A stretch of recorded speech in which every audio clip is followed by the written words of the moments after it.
Assalamu alaikum and welcome everyone. I'm Sharmin Akhtar and I'll be hosting today's episode that is presented to you by Bangladesh Law Partners, BDLP and LEAD. Before we begin with our episode, I would like to say a few words of gratitude for our doctors who have studied and worked really hard to be in this profession and help our community. My sister, she's a doctor, and I can relate that they have like a very difficult time during their academics and and in their professional life, and they go through so much trouble for us. And at this present situation, they have risked their lives just to protect us and are continuing to fight this pandemic. To the doctors, I myself and the organizers are really thankful to you all. আজকে আমাদের topic হচ্ছে doctor ও রোগীর নিরাপত্তা এবং অধিকার। Dear viewers, বর্তমানে corona ভাইরাসের সিচুয়েশনে আমরা দেখতে পাচ্ছি যে আমরা অনেক বেশি মেডিকেল সার্ভিসেস এবং মেডিকেল সায়েন্সেসের উপর ডিপেন্ডেন্ট হয়ে যাচ্ছি। এই চিকিৎসা সেবার দুইটি অঙ্গ রয়েছে। এক পাশে থাকছেন হচ্ছে আমাদের ডক্টরস এবং অন্যান্য চিকিৎসা কর্মী, আর অন্য পাশে থাকছেন হচ্ছে আমাদের doctors patients. Before we begin with our episode, I would like to introduce our guests for today. আমাদের সাথে first off we have with us Barrister Sanwar Hussain, who is an excellent litigant and an advocate of Supreme Court of Bangladesh. He is also the managing partner of S. Hussain and Associates. Secondly, we have with us Dr. Kazi Kamrun Haq Jui, who is a medical officer and specialized in pediatrics at Ad-Din Women's Medical College and Hospital. So আমাদের আজকের আলোচনার মূল কেন্দ্রবিন্দু এটাই যে আমাদের ডক্টরসদের এবং পেশেন্টসদের কি কি সমস্যা ধরা পড়ছে এবং ওদের প্রতিকারটা কি, সেটা আমরা আমাদের গেস্টদের কাছ থেকে জেনে নিব। So without a further ado, let us begin with our episode. আমার প্রথম প্রশ্ন ব্যারিস্টার সানওয়ার স্যারের কাছে। স্যার, আমাদের দেশে কি হেলথ কেয়ার প্রোভাইডার্স এবং হেলথ কেয়ার রিসিভার্সদেরকে নিয়ে কি কোনো স্পেসিফিক ল আছে? Thank you. প্রথমেই এই কোভিড-19 এর কঠিন সময়ে আমাদের যে হেলথ কেয়ার প্রফেশনালসরা, বিশেষ করে ডক্টর, নার্স, হসপিটালের বিভিন্ন পর্যায়ের স্টাফ, যারা আমাদেরকে সেবা দিয়ে যাচ্ছেন, অ্যাডভাইস দিয়ে যাচ্ছেন এবং নিজের জীবনের মায়া তুচ্ছ করে কাজ করে যাচ্ছেন, তাদের প্রতি রেসপেক্ট, শ্রদ্ধা এবং তাদের প্রতি গ্র্যাটিটিউড জানিয়ে আমি আমার বক্তব্য শুরু করছি। As a matter of fact, বাংলাদেশে আইন আছে, হেলথ কেয়ার প্রফেশনালদের নিয়ে বেশ কিছু আইন আছে। এর মধ্যে দুটো যেটা তাদেরকে খুব বেশি আপনার এফেক্ট করে, সেটা প্রথমটাই হচ্ছে Bangladesh medical and dental council act, যেটা 2010 সালে নতুন একটা অ্যাক্ট হয়েছে। ইতিপূর্বেও আইন ছিল, সেই আইনটা রিপিল রদরহিত হয়ে 2010 সালে নতুন আইন হয়েছে। সে আইনে ডক্টরকে কিভাবে লেখাপড়া করলে সে বিএমডিসি থেকে ডক্টর হিসেবে রেজিস্ট্রেশন পাবে এবং রেজিস্ট্রেশন না নিয়ে চিকিৎসা করলে বা ডক্টর হিসেবে পরিচয় দিলে কি রকমের শাস্তি হতে পারে। ডক্টরদের নিজস্ব রেগুলেটর আছে, আপনি জানেন, BMDC, Bangladesh medical and dental council. Doctors like lawyers to large extent are self-regulated. যেহেতু টেকনিক্যাল প্রফেশন, ডক্টররাই ডক্টরদের পেশাগত কাজে ভুল আছে কিনা, অবহেলা আছে কিনা, দোষ আছে কিনা, সেটা তারাই বিশেষ করে দেখেন। এবং সেই জন্য বিএমডিসির কাছে যে কোনো ডক্টর যদি পেশাগত ত্রুটি করেন, অবহেলা করেন, সেক্ষেত্রে কমপ্লেইন দেওয়া যায় এবং বিএমডিসি ট্রাইব্যুনাল আছে, সেই ট্রাইব্যুনালের মাধ্যমে বিচার হয়ে তাদের লাইসেন্স সাসপেন্ডেড, ইভেন কি টার্মিনেটেড হতে পারে। এছাড়া ডক্টররা আনঅ্যাপ্রুভড, আনঅথরাইজড ঔষধ প্রেসক্রাইব করতে পারেন না, সেগুলি বিষয়ে আইন আছে। তো এটা হচ্ছে বড় সেন্সে যেটা Bangladesh medical and dental council act 2010। এছাড়াও আরেকটা আইন আছে, যেটা হচ্ছে Bangladesh doctors private practice clinic and laboratories diagnostics act. যেই আইনের আওতায় private hospital, private diagnostic centre permission বা লাইসেন্স, তারা লাইসেন্সটা DG health, directorate general of health, যেটা হচ্ছে ডক্টরদের দুটো যদি রেগুলেটর ধরি আমরা, একটা রেগুলেটর হচ্ছে বিএমডিসি, তো সে রেগুলেট আসলে লাইসেন্স, তার কাছে প্রথমে যে আপনি ডক্টর হিসেবে স্বীকৃতি পেলেন, বাট পেশাটাকে রেগুলেট করে আবার ডিজি হেলথই। সরকারি যারা চাকরি করেন তারা তো সরাসরি ডিজি হেলথের আন্ডারে চাকরি করেন, আর যারা কেউ একজন private clinic, private diagnostic centre যদি করতে চায়, তাকে লাইসেন্স নিতে হয় ডিজি হেলথের কাছ থেকে। ডিজি হেলথের বিভাগীয় অফিস আছে ঢাকায় তাদের, আমরা তো প্রতিদিনই এখন ব্রিফিং শুনছি, ডিজি হেলথের কখনো ডিজি মহোদয় আসেন, কখনো অ্যাডিশনাল ডিজি মহোদয় আসেন। স্বাস্থ্য অধিদপ্তর বাংলায়, স্বাস্থ্য অধিদপ্তরের কাছ থেকে ক্লিনিক ডায়াগনস্টিক সেন্টারের লাইসেন্স নিতে হয়। ইভেন অনেকে জানেনও কিনা, ডক্টররাও হয়তো জানে না, এই যে আইনটা আছে সেই আইনে একটা শিডিউল অফ কস্ট দেওয়া আছে, যে একটা হসপিটালে কতজন রোগী থাকলে কতজন নার্স ডিউটি, সিস্টার ডিউটি থাকতে হবে, কতজন, একটা ওটির রেন্ট কত সর্বোচ্চ হতে পারে, বেড রেন্ট সর্বোচ্চ কত হতে পারে, এগুলি সবই ডিজি হেলথ নির্ধারণ করে দিয়েছে। শিডিউলটা DG health time to time visit করে। আমি নিজেও দেখছিলাম, সব বলার সুযোগও নেই, কিন্তু হয়তো একটু মানে আউটডেটেড, প্রাইসটা একটু বেশি কম রাখা। তবে DG health they can regulate, তারা যদি দেখে যে কোনো হসপিটাল তাদের শিডিউলের থেকে বেশি দাম রাখছে, বা যে পরিমাণ যে সার্ভিস দেওয়ার কথা বলে নিয়েছে সে সার্ভিস দিচ্ছে না, সেক্ষেত্রে হসপিটালের লাইসেন্স ক্যান্সেল হতে পারে। হসপিটালের মালিক যদি ডক্টর নিজে হয়, 6 মাস পর্যন্ত জেল হতে পারে।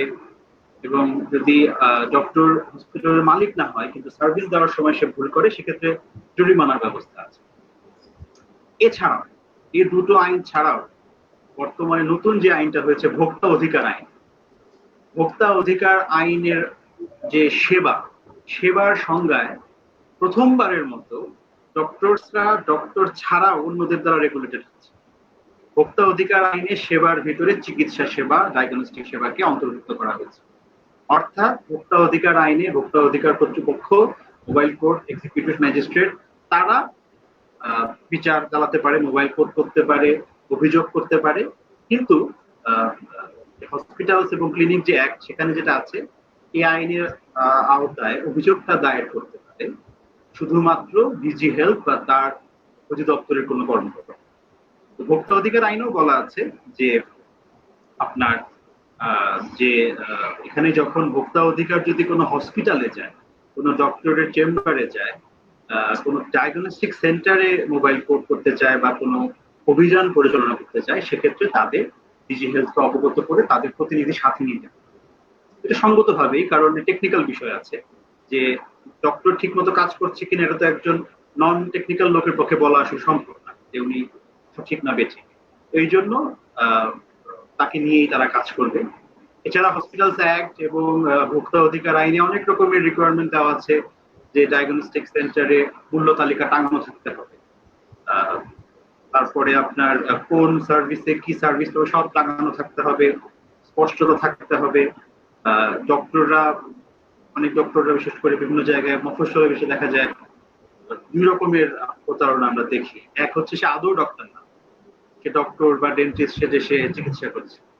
আরেকটা হচ্ছে সে হয়তো ডক্টর এমবিবিএস বা সামথিং, কিন্তু সে বিভিন্ন ফেক ডিগ্রি ইউজ করে সে নিজেকে স্পেশালিস্ট ডক্টর কনসালটেন্ট হিসেবে জাহির করতেছে, সে ওভাবে সার্জারি করছে, বিশেষায়িত চিকিৎসা দিচ্ছে। এগুলিও ভোক্তা অধিকার আইন এবং যে হসপিটালস এবং ডায়াগনস্টিকের যে আইন, সেগুলোতে এটি দণ্ডনীয় অপরাধ। বিএমডিসির আন্ডারে যদি কোনো ডক্টর সে এমএস করেনি এমবিবিএস, সে কিন্তু এমএস পরিচয় দিয়ে সে প্র্যাকটিস করছে, তার বিরুদ্ধে বিভিন্ন রকম ব্যবস্থা নেওয়া যায়। তার বিরুদ্ধে ভোক্তা অধিকার আইনে ব্যবস্থা নেওয়া যায়। যে হসপিটালে কাজ করে তার এগেনস্টে ওই ক্লিনিক এবং ডায়াগনস্টিক আইনে ব্যবস্থা নেওয়া যায়। আবার তার যে লাইসেন্স প্রদানকারী কর্তৃপক্ষ বিএমডিসি, সেও তার বিরুদ্ধে ডিসিপ্লিনারি অ্যাকশন। তো মোদ্দা কথা, আইন একেবারে নেই সেটা না, আইন আছে। স্যার, আপনার পার্সপেক্টিভ থেকে আপনি যে ব্লগগুলো মেনশন করেছেন, how far do you think it's effective and it's favoring our doctors? Effective তো প্রয়োগ, এফেক্টিভ আইনগুলি ঠিকই আছে আসলে, লজ ইটসেলফ ওখানে সমস্যা আমি দেখি না, কিন্তু এটার যে প্রয়োগ, এনফোর্সমেন্ট অফ দ্য ল, সেখানে কিছু ত্রুটি আছে। এবং ডক্টরদের ফেভারের কথা যেটা বলছেন, আপনার বিএমডিসি আইনে এবং ক্লিনিক এবং হসপিটালস আইনে ইন গুড ফেইথ প্রভিশন আছে। ইন গুড ফেইথ প্রভিশন যেটা হচ্ছে, কেউ যদি কোনো কাজ গুড ফেইথে করে থাকে, তারপরে কোনো ভুলভ্রান্তি হয়, সেক্ষেত্রে এটা কোনো অপরাধ হবে। আইনি ডক্টরদের সিকিউরিটি হিসেবে বা আপনার সেফগার্ড হিসেবে গুড ফেইথ ক্লজটা আছে। আর ফেভারেবল তো কিছু হয়েছে, যেমন আপনার ভোক্তা অধিকার আইন যেটা, সেখানেও কিন্তু একজন এক্সিকিউটিভ ম্যাজিস্ট্রেট, পুলিশ, র্যাব নিয়ে ডক্টরের হসপিটালে যে নিজে নিজেই করতে পারছে, তাকে ডিজি হেলথের প্রতিনিধি আনতে পারছে, এবং তাদেরও সম্মতি লাগছে যে হ্যাঁ এখানে আসলে একটা অপরাধ হচ্ছে। তো কিছু সেফগার্ড আছে, কিন্তু যেই জিনিসটা হয়তো প্রোগ্রামে পরবর্তীতে আপনার টপিক দেখে যেটা আমি বুঝি, ডক্টরদের ব্যক্তিগত নিরাপত্তা। ডক্টরদের ব্যক্তিগত নিরাপত্তা একটা ইস্যু। আপনি যদি সরকারি হসপিটালে যে থাকেন, দেখবেন যেখানে ডক্টর রোগী দেখছেন মেডিসিন ওয়ার্ডের পাশে বা গাইনি ওয়ার্ডের পাশে, তার গেটে কিন্তু পিয়ন নাই, তার গেটে দুইটা অস্ত্রধারী আনসার আছে। সিকিউরিটি সমস্যা এতই প্রকট হয়েছে, এবং এখানে ক্রাউড ম্যানেজমেন্ট, বিশেষ করে সরকারি হসপিটালের ক্রাউড ম্যানেজমেন্ট এত ক্রিটিক্যাল যে প্রত্যেকটা স্পেশালিস্ট ডক্টরের গেটে আর্মড আনসার। সেটাই তো প্রমাণ করে যে এখানে নিরাপত্তা আছে দেখেই আর্মড আনসার রাখতে হচ্ছে। তবে ওই নিরাপত্তা নিয়ে, চিকিৎসকের নিরাপত্তা সংক্রান্ত বিষয় নিয়ে আলাদা কোনো আইন নাই। তবে ডক্টরদের প্রফেশন কন্ডাক্ট কিভাবে করবে, ভুলভ্রান্তি হলে কি হবে, সেসব বিষয় আইন আছে। Thank you so much, sir. I can already see that our viewers are tuning in to watch our episode. আপনারা যারা আমাদের webinar দেখছেন, আপনারা আমাদের guestদের কাছে প্রশ্ন করতে পারেন. Please place your questions at the comment section and we shall respond to you at the earliest. Ma'am, আপনার কাছে আসি। আপনার কাছে আমি জানতে চাচ্ছি যে as a practicing doctor, আপনার কি মনে হয় যে ডক্টরসদের প্রোটেকশনদের জন্য কি কোনো আইন বা বিশেষ বিধান থাকার প্রয়োজন আছে কিনা? Thank you, Shamin Akhtar, for this question. ডাক্তারদের সুরক্ষার জন্য অবশ্যই বিধান থাকা দরকার। ব্যারিস্টার সানোয়ার স্যার যেটা বললেন যে ডাক্তারদের প্রফেশনের জন্য অনেক আইন করা হয়েছে, কিন্তু ডাক্তারদের পার্সোনাল সুরক্ষার জন্য কিন্তু ওরকম কোনো আইন করা নাই। আমরা যারা বেসরকারি পর্যায়ে আছি তারা কিন্তু অনেক সময় তাদের জব কোনো সিকিউরিটি নাই, এবং এই কোভিড-19 প্যান্ডেমিকের ক্ষেত্রে অনেক ক্ষেত্রে দেখা গেছে যে তাদের উইদাউট নোটিশে অনেক স্বাস্থ্যকর্মী, অনেক ডাক্তারকে কিন্তু ছাঁটাই করা হচ্ছে, যেটা যদি তাদের কোনো পার্সোনাল ওইভাবে সুরক্ষা আইন থাকতো এটা সম্ভব হতো না। এছাড়া আপনি যদি অন্যান্য প্রফেশনের ক্ষেত্রে দেখেন যে তাদের ট্রিটমেন্টের জন্য নির্দিষ্ট কোনো হসপিটাল আছে, যেমন পুলিশদের জন্য পুলিশ হসপিটাল আর আর্মিদের জন্য সিএমএইচ, কিন্তু ডক্টরদের ক্ষেত্রে কিন্তু সেরকম কোনো হসপিটাল বা আদার্স কোনো স্পেশাল ফ্যাসিলিটি নাই। আমরা আমাদের ফ্যামিলি মেম্বারসদের ট্রিটমেন্ট করানোর জন্য কিন্তু অনেক হ্যারাসমেন্ট হতে হয় আমাদেরকে। তো সর্বোপরি আমি মনে করি যে বাংলাদেশের ডাক্তারদের জন্য সুরক্ষা আইন অবশ্যই দরকার। জি, thank you so much ma'am. Sir, আপনার কাছে আমি একটা কোয়েশ্চেন করতে চাচ্ছি যে recently we came across news, যেটা it's very common that doctors are being harassed and they're being beaten to death by the patient's relatives. অনেক ক্ষেত্রে ওরা বলে যে ইটস মেডিকেল নেগলিজেন্স, এন্ড দেখা যায় যে পেশেন্ট মারা গেলেই ওরা বলে দেয় যে খারাপ কিছু হবে বা পেশেন্ট মারা যাবে, তখন ওরা বলবে যে it's either medical negligence or doctors negligence. Sir, due to this allegations অনেক violence suffer করতে হয় ডক্টরসদের, like according to you actual medical negligence cases আমাদের কোর্টে কি রকম? মেডিকেল নেগলিজেন্স সম্বন্ধে জিজ্ঞেস করলেন নাকি? জি জি জি। Now obviously I don't have data যে মেডিকেল নেগলিজেন্স সম্বন্ধে তো কোনো ডেটা দেশে পাবলিশ হয়নি, but we have heard it, আমরা সবাই শুনেছি। এবং শুধু ডক্টরদের কথা কেন বলবো, আপনি যদি একটা মানে কি বলবো, আমার পার্সোনাল এক্সপিরিয়েন্স, আমরা অনেক সময় বেশি হার্শি হয়ে যায় ডক্টরদের প্রতি। আপনি ইভেন একজন স্পেশালিস্ট ডক্টরের চেম্বারের বাইরে যে রোগীরা ওয়েট করে, তাদেরও দেখবেন গল্পের একটা মেইন টপিক তারা কিভাবে কোথায় মেডিকেল নেগলিজেন্সের শিকার হয়েছে। ওই ডক্টর তাকে ভুল ওষুধ দিয়েছে, ওই ডক্টর তাকে অপ্রয়োজনীয় টেস্ট দিয়েছে, ওই ডক্টর তার অপ্রয়োজনীয় সার্জারি করেছে, ইত্যাদি ইত্যাদি। বাংলাদেশে তাকে 15টা ওষুধ দিয়েছিল, চেন্নাই ভেলোর যাওয়ার পরে একটা ওষুধ হয়নি, ইত্যাদি ইত্যাদি কথা কিন্তু আপনি আমাদের যে কোনো হসপিটালে যে ওয়েটিং রুম, সেখানে বসলে আপনি এই কথাগুলি শুনতে পারবেন।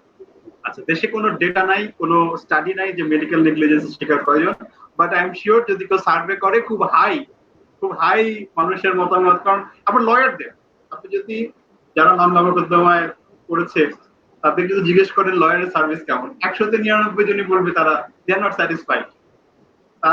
They think that they have been ripped off. They have been ripped off by their lawyers. Their lawyers have ripped them off without doing any work for them. Same with doctors, আমার ধারণা। কারণ জাতি হিসাবে আমরা বেশি একটু সমালোচনা করি বা ক্রিটিক্যাল কিনা, বাট মেডিকেল নেগলিজেন্সের জন্য আমাদের দেশে যে আইন আছে, সে আইন হচ্ছে যেগুলো আমি বললাম সেগুলি তো এক্সিস্টিং আইন। কিন্তু যেই মানুষের মূল সমস্যা যে তার ওষুধ একটা খেলেই হতো, তাকে 15টা ওষুধ দেওয়া হয়েছে, তাকে আননেসেসারি টেস্ট দেওয়া হয়েছে, এগুলি কিন্তু আইনে অ্যাড্রেস করা নাই। ডক্টর যদি 4টা টেস্ট, এটা তো ভেরি টেকনিক্যাল। আপনি একজন লয়ার, একজন পুলিশ অফিসার তদন্ত করবে, একজন সাব ইন্সপেক্টর সাহেবের পক্ষে কি সম্ভব যে কোন রোগীর জন্য কি কি টেস্ট নতুন, যে ডক্টর সেই অনেক সময় জানে না। স্পেশালিস্ট ডক্টর, কথার কথা আপনার ইএনটি সংক্রান্ত সমস্যা হচ্ছে, তো ইএনটির একটা সিরিয়াস কন্ডিশনে কি কি টেস্ট করতে হবে, এটা তো একজন সাধারণ এমবিবিএস ডক্টর কি অন্য সাবজেক্টের স্পেশালিস্টও জানবে। তো সেখানে আপনি কার কাছে অভিযোগ করে কিভাবে আপনি পাবেন? আপনাকে অভিযোগ করতে হবে বিএমডিসি। এখন মানুষ তো অভিযোগ কিছু করেও না। মানুষ একমাত্র রোগী মারা গেলেই অভিযোগের পর্যায়ে যায়, তার আগ পর্যন্ত কিন্তু অভিযোগের পর্যায়ে যায়। এবং আমি যেটা ফিল করি, উইচ ইজ ভেরি ব্যাড, মানুষের মনে ধারণা যে অভিযোগ করে কোনো কাজ হবে না বিএমডি। কারণ আরো 3জন ডক্টরই তো আরেকজন ডক্টরের ট্রাইব্যুনালে বসবে, তারা ডক্টরকেই সাপোর্ট করবে, তার ভুলভ্রান্তি থাকলেও তাকে হয়তো ক্ষমা করবে। সেই জন্য মানুষ আবেগপ্রবণ, সমাজে অস্থিরতা আছে। রোগীরা আত্মীয়রা তো সমাজের অংশ, এবং সমাজে এই যে আপনার একজন পকেটমার চোর ধরা পড়লে পুলিশে না দিয়ে পিটিয়ে মারার যে একটি প্রবণতা, তো মানুষের আবেগ তো থাকেই আত্মীয় স্বজন মারা গেলে। বিশেষ করে আমরা দেখি যে অল্প বয়সের যদি কেউ মারা যায়, বিশেষ করে বাচ্চা হতে যাওয়ার সময়, বা শিশু মারা গেলে পেশেন্টের গার্জিয়ান, পেশেন্টের আত্মীয় স্বজন খুবই ইমোশনাল হয়ে অনেক সময় ভায়োলেন্ট হয়ে যায়। দেখবেন বৃদ্ধ লোক মারা গেলে অত ভায়োলেন্ট হয় না। আমি মিডিয়াতে যেটা আমি ফলো করি বেশি, যে বেশির ক্ষেত্রে ডেলিভারির সময়, বাচ্চা হওয়ার সময় মা মারা গেলে বা শিশু মারা গেলে বা ছোট ছোট বাচ্চা চিকিৎসায় মারা গেলে মানুষ খুবই আবেগপ্রবণ হয়ে যায়।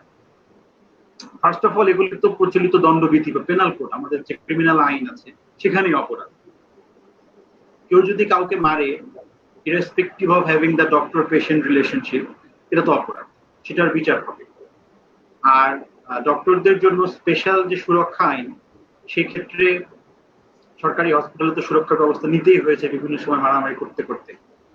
কোনো ক্ষেত্রে তো আমরা খবর দেখি ইন্টার্ন ডক্টররা নিজেরাই নিজেদের সিকিউরিটির ব্যবস্থা করতে হয়। দুই দিক থেকে অভিযোগ আসে, অনেক সময় তারাও হয়তো একটু খুব বেশি পরিশ্রম করে রুট বিহেভ করে ফেলে। আসলে পরিবেশটাই ওরকম যে খুব আপনার খুব স্থির ভাবে কাজ করার সুযোগ থাকে না। ডক্টরদের যে নেগলিজেন্স, কেউ যদি ডক্টরের কাছে নেগলিজেন্সের শিকার হয় বলে মনে হয় বাংলাদেশে, সে কয়েকটা তার কাছে এভিনিউ আছে। ফার্স্ট অফ অল তো সে বিএমডিসি তে কমপ্লেইন করতে পারে যে আমার এই হয়েছে। সেকেন্ড অফ অল, সে যদি মনে করে যে গ্রস নেগলিজেন্স হয়েছে এবং তার সাথে যে পরিমাণ টাকা নেওয়া হয়েছে সে পরিমাণ সার্ভিস দেওয়া হয়নি, সে ভোক্তা অধিকার আইনে তার কাছে কমপ্লেইন করতে পারে। এখানে একটা কথা আছে, ভোক্তা অধিকার আইন কিন্তু সেক্ষেত্রে প্রযোজ্য যেখানে আপনি টাকার বিনিময়ে সেবা নিচ্ছেন। সরকারি হসপিটালে আপনি 3 টাকার টিকিট কেটে চিকিৎসা নিচ্ছেন, সেক্ষেত্রে ভোক্তা অধিকার আইন অ্যাপ্লিকেবল হবে না। আপনি প্রাইভেট ক্লিনিক, ডক্টরের প্রাইভেট চেম্বার, প্রাইভেট হসপিটালে সার্জারি করলে সেক্ষেত্রে আপনি ভোক্তা অধিকার আইনের কাছে যেতে পারবেন। আর যেটা সর্বশেষ, কারোর যদি অঙ্গহানি হয়, কেউ যদি দুঃখজনকভাবে মারা যায়, সে যদি মনে করে যে ভুল চিকিৎসার জন্য সে মারা গেছে, সেক্ষেত্রে অবহেলাজনিত যে হোমিসাইড, আপনার যেটাকে আমরা কি ইনভলেন্টারি হোমিসাইড বলতে পারি, হ্যাঁ, যেক্ষেত্রে কিছু মামলা আমাদের দেশে প্রায় হয়। আলোচিত মামলা আছে যে নায়ক মান্না মারা গিয়েছিল, সেই জন্য মামলা হয়েছিল। আপনার আরো মামলা আছে, চিটাগংয়ের কিছু একজন ডক্টর অনেকদিন জেলেও ছিলেন। ইনভলেন্টারি যে ইনভলেন্টারি ম্যানস্লটারের জন্য আপনার অবহেলাজনিত মৃত্যু, সেই জন্য পেনাল কোডেও মামলা করার সুযোগ আছে। স্যার, আমাদের একজন viewer question Can the patient be considered as consumer under the Consumer Protection Act 2009? এটাই হচ্ছে এই আইনটার সবচেয়ে বড় আপনার গ্রাউন্ড ব্রেকিং বা ব্রেক থ্রু। এই কনজিউমার প্রোটেকশন অ্যাক্টের আগে ডক্টররা শুধুমাত্র ডক্টরদের নিজস্ব রেগুলেটর, দ্যাট ইজ বিএমডিসি এবং ডিজিটাল, তার কাছে অ্যাকাউন্টেবল ছিল। ভোক্তা অধিকার আইন হওয়ার পরে, যেটা আমি আগে কিছুক্ষণ আগেই বললাম, স্বাস্থ্য সেবাকে সেবার ভিতরে অন্তর্ভুক্ত করা হয়েছে আইনের সংজ্ঞায়। হ্যাঁ, ভোক্তা অধিকার আইনের মাধ্যমে একজন চিকিৎসা পেশেন্ট যে টাকার বিনিময়ে চিকিৎসা নিচ্ছে, সে একজন কনজিউমার। জি ম্যাম, আপনার কাছে আসি। ম্যাম, আমরা সবাই জানি যে মানে অবভিয়াসলি ডক্টরদের সাথে যে কনসালটেশন আওয়ার্স থাকে, কনসালটেশন টাইমটা যেটা থাকে সেটা খুবই ব্রিফ থাকে, যার কারণে পেশেন্টসরা ঠিকমতো তাদের প্রবলেমস গুলো বলতে পারেন না এবং বুঝাতে পারেন না। অ্যাট দ্য সেম টাইম ডক্টরসরা তাদের যে ট্রিটমেন্ট প্ল্যানটা যারা ওরা সেট করছেন সেটাও তারা ঠিকমতো নোটিফাই করতে পারছেন না পেশেন্টসদেরকে। আপনার হিসেবে how should be a patient doctor relationship, and এই যে পেশেন্ট ডক্টর রিলেশনশিপটা, এটার কি কোনো ইউনিভার্সাল রুল আছে বা কোনো মিনিমাম ডিউরেশন বা সেট প্রসিজার আছে? আপনি যদি আমাদেরকে একটু বলতেন। Thanks Sharmin Akter for this question. আপনি যে কোশ্চেনটা করলেন এটা দুটো ডিফারেন্ট থিং। একটা ডক্টর পেশেন্ট রিলেশনশিপ আর একটা পেশেন্টকে কতটা টাইম দিব বা প্রত্যেকটা পেশেন্টের জন্য কতটুকু টাইম দরকার সেটা। একটা পেশেন্ট যখন ডক্টরের কাছে আসে, দুইটা মানুষ যখন মিট করে তখন তাদের মাস্ট কথা বলতে হবে। কথা বলাটা যেমন ইম্পর্টেন্ট, কথা শোনাটাও কিন্তু important. So in this case history is very important. অনেক সময় দেখা যায় যে পেশেন্ট আসে বাট ওরা ঠিকভাবে বলতে পারে না যে তাদের প্রবলেমটা কি, বা ভেরি কনফিউজিং একটা হিস্ট্রি দেয়। ডক্টরের কাছে আসার পরে ডক্টর জানে যে মানে তার সমস্যাটা কি, তাকে তো ঠিকভাবে বলা লাগবে। একটা পেশেন্ট তার ডিজিজ সম্পর্কে যতটা ভালোভাবে বলতে পারবে ততটা তার ডায়াগনোসিসটা ঠিক হবে, এবং history is more important for diagnosis. History দিয়ে এন্ড ফিজিক্যাল এক্সামিনেশন দিয়ে কিন্তু 70% ডিজিজ ডায়াগনোসিস করা যায়, রেস্ট 20% ডিপেন্ড অন ইনভেস্টিগেশনস। আর আমাদের কমিউনিটিতে আরেকটা প্রবলেম, এখানে পেশেন্টদের চেয়ে ডাক্তার অনেক কম। সো কোনো পেশেন্টদের চেয়ে ডাক্তারের পরিমাণটা কিন্তু অনেক কম। সো ডাক্তারের ইচ্ছা থাকা সত্ত্বেও কিন্তু একটা পেশেন্টকে ওইভাবে টাইম দেওয়া পসিবল হচ্ছে না। আর আমাদের দেশের মানুষের টেন্ডেন্সি হলো যেখানে ভিড় ওরা সেখানে যাবে। চেঞ্জ দ্য ট্রেন্ড, যেখানে লাইন কম সেখানে যান। কোনো ডাক্তারই কিন্তু অ্যাকচুয়ালি খারাপ না, সবাই কিন্তু চায় যে তার পেশেন্টকে সর্বোচ্চ ট্রিটমেন্টটা দিতে।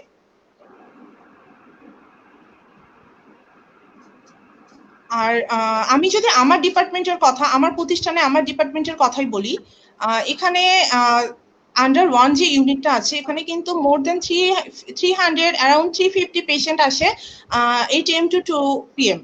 তো সেখানে ডক্টর আছে অ্যারাউন্ড 7 to 8 জন। তো এরা যদি পার পার্সন পার ডক্টর যদি অ্যারাউন্ড 50 পেশেন্টও দেখে, তাহলে আপনি চিন্তা করেন যে প্রত্যেকটা পেশেন্টকে মিনিমাম কতটা টাইম দেওয়া উচিত বা টাইম দেওয়া যায়। কিন্তু যদি কোনো ক্রিটিক্যাল পেশেন্ট থাকে অবশ্যই তাকে বেশি টাইম দিতে হবে বা তার ডিটেলস এক্সামিনেশন করতে হবে, সেটা আলাদা। তারপরেও মানে আমাদের যেহেতু ওভার ক্রাউডেড কান্ট্রি, এটা আসলে এভাবে পসিবল না যে মানে প্রত্যেকটা পেশেন্টকে এভাবে অ্যাটেন্ড করা বা ওদেরকে মানে হাইয়েস্ট টাইম দেয়া। কিন্তু মানে মিনিমাম টাইম যেটা একজন ডক্টরের উচিত যে প্রবলেমটা বোঝার জন্য বা তাকে সেই রিলেটেড কোনো ট্রিটমেন্ট দেওয়ার জন্য, সেটা আমরা সবাই দেই বা দেওয়ার চেষ্টা করি বলে আমার মনে হয়। জি, thank you so much ma'am. Sir, আপনার কাছে আমার কোয়েশ্চেন। স্যার, যেহেতু এখন করোনা ভাইরাস সিচুয়েশনের কারণে পেশেন্ট ইনফ্লাক্সটা অনেক বেশি বেড়ে গিয়েছে, and as we are very well aware of the medical facilities and the infrastructures, so do you think that public health sectorটাকে expand করলে will it reduce the pressure that is being created on the private hospitals? And also there have been complaints about the prices. The private hospitals, their prices, their treatments are overpriced. So will it cut down, like developing or expanding the public health sector, will it cut down the prices and will it reduce the pressure that is being created over the private hospitals? Of course, এটা তো অবশ্যই করবে। আপনার আমাদের কিন্তু আবার আজকে খবর দেখলাম যে কোভিড এর জন্য ডেডিকেটেড অনেক হসপিটালের বেড ফাঁকা, আইসিইউ ফাঁকা, এবং as a matter of fact যেটা আমি শুনেছি, আমি হসপিটাল যাইনি অনেক, যে কোভিড শুরু হওয়ার পর থেকে প্রাইভেট হসপিটালের ভলিউম অফ পেশেন্ট অনেক কমে গেছে। মানুষ for the apprehension of covid infection people are scared to go to hospital. যার হতো একজন ডক্টরকে দেখাতো, সে এখন সে দেখাচ্ছে না। তো আপনার প্রেশার সৃষ্টি হচ্ছে। কিন্তু এখন যেটা সংকট বেশি দেখা যাচ্ছে, যেটা শোনা যাচ্ছে যে কোভিড পেশেন্টকে অ্যাটেন্ড করতে পারে এরকম আইসিইউ এবং কোভিড পেশেন্টকে অ্যাটেন্ড করতে পারে এরকম অক্সিজেন সাপ্লাই, এগুলির সংকট আছে। অবশ্যই বাংলাদেশে আমি যেটা ফিল করি, বাংলাদেশে কিন্তু আপনার প্রত্যেকটা উপজেলা স্বাস্থ্য কেন্দ্র আছে, সেখানে বেশ 50 বেডের হসপিটাল বেশিরভাগ। জেলাগুলিতে হসপিটাল আছে 250 বেডের। এখন দেশে অনেকগুলি মেডিকেল কলেজ আছে সরকারি, ইভেন কমিউনিটি হেলথ সেন্টার আছে, যেখানেও অনেক ক্ষেত্রে কোয়ালিফাইড ডক্টররা আছে, এমবিবিএস ডক্টররা আছে। দেশের অনেক গ্রোথ সেন্টারে সরকার হসপিটাল করেছে। এছাড়া বড় বড় শহরগুলোতে যে specialised hospital, cardiac hospital, kidney hospital, BSMM, private সেক্টরে পাবলিক সেক্টরে যে হসপিটাল এবং বেড অবশ্যই অপ্রতুল জনগণের তুলনায়, দিন দিন বাড়ছে। আমি ফিল করি যে বেড আর বাড়ানো দরকার, ঠিক আছে, কিন্তু বেড বাড়ানোর থেকে সেবাটা বেশি বাড়ানো দরকার। যাতে সরকারি হসপিটালে পরিষ্কার পরিচ্ছন্ন থাকবে, মানুষ যে সেবা পাবে, ডক্টরদেরকে ডিউটিতে পাবে, নার্স সিস্টারদের কাছে সুন্দর ব্যবহার পাবে, সরকারি হসপিটালে যে শুনতে হবে না এক্স রে মেশিন নষ্ট, জেলা সদর হসপিটালে যে শুনতে হবে না এমআরআই মেশিন নষ্ট, এটাই মানুষের চাওয়া এবং এটাই হওয়া উচিত। পেপারে দেখি আমরা যে অমুক হসপিটালে, জেলা হসপিটালে সিটি স্ক্যান মেশিন দেওয়া হয়েছে 20 কোটি, 8 কোটি, 10 কোটি টাকা দিয়ে কিনে। সেটা টেকনিশিয়ান বা প্রপার যে যিনি এটাকে অপারেট করবেন সেই ডক্টরের অভাবে 7 বছর ধরে ওটা ওই প্লাস্টিকের প্যাকেটেই মরানো আছে। এইটাই হচ্ছে সমস্যা। সরকার যথেষ্ট, আমি বোল্ড কথা বলতে চাই, আমি তো ফিল করি যে either Sarkar K have to find out যে এই যে সরকারি হসপিটাল ইজ ওয়ার্কিং, সরকারি হসপিটাল কাজ করছে, মানুষ সেবা পাচ্ছে, সরকার যে হাজার কোটি টাকা খরচ করছে অনেক টাকা সেটা সুফল পাচ্ছে। আর যদি এটা না করে তাহলে we have to think about অন্য দেশের যে মেডিকেল ইন্স্যুরেন্স সিস্টেম আছে, যেখানে সরকার এই যে আপনার যে পয়সাটা খরচ হচ্ছে সেই পয়সা দিয়ে যদি সরকার ফিল করে মানুষ সেবা পাচ্ছে না, বলতে গেলে একদমই পাচ্ছে না, তাহলে এই খরচ তো সরকার অন্য জায়গায় করতে পারে। যে ইভেন আমি দেখেছি যে আমাদের যে হাউসমেট তারাও সরকারি হসপিটালে চিকিৎসা নিতে চায় না। তাদেরকে অনেক সময় এনকারেজ করা হয় যে ঢাকায় মুগদাতে মেডিকেল কলেজ আছে, ঢাকা মেডিকেল কলেজ আছে, পুরান ঢাকায় আছে মিডফোর্ড। তারা বলে যে ওখানে যে আমাকে বিভিন্ন সার্ভিস নেওয়ার জন্য এক্সট্রা টাকাও দিতে হবে, আবার সুইপার থেকে শুরু করে নার্স সবাই দুর্ব্যবহার করছে। তো আমি ফিল করি পাবলিক সেক্টরে যে সরকারি যে হসপিটাল আছে একবারে কম নেই, এখন যথেষ্ট আছে, অনেক বেড আছে, অনেক ডক্টর আছে, ইটস এ হিউজ সেক্টর। আপনার doctor, nurse, technician, security guard, cleaner, I think more than 2-4 lakh লোকের বেশি এখানে কাজ করে, হিউজ সিস্টেম। তো বড় তো অবশ্যই দিন দিন হচ্ছে, বাড়ছে, কিন্তু এখন বেডের সংখ্যা বাড়ানোর থেকে আপনার নতুন নতুন ডক্টর, নার্স অ্যাপয়েন্ট অবশ্যই দরকার, তার পাশাপাশি সেবার মানটা বাড়ানো দরকার। Sir, my next question is a bit hypothetical. Sir, যদি হসপিটালে কোনো রোগী অ্যাডমিট না করা হয় and পরে রোগী মারা যায়, এর জন্য কি হসপিটাল ম্যানেজমেন্ট দায়ী থাকবে or ডিউটি ডক্টর দায়ী থাকবে? I guess my question is whether the liability of the hospital management and the doctors is joint liability or is it separate? Because I came across several articles in Facebook e onek posts circulate hocche jekhane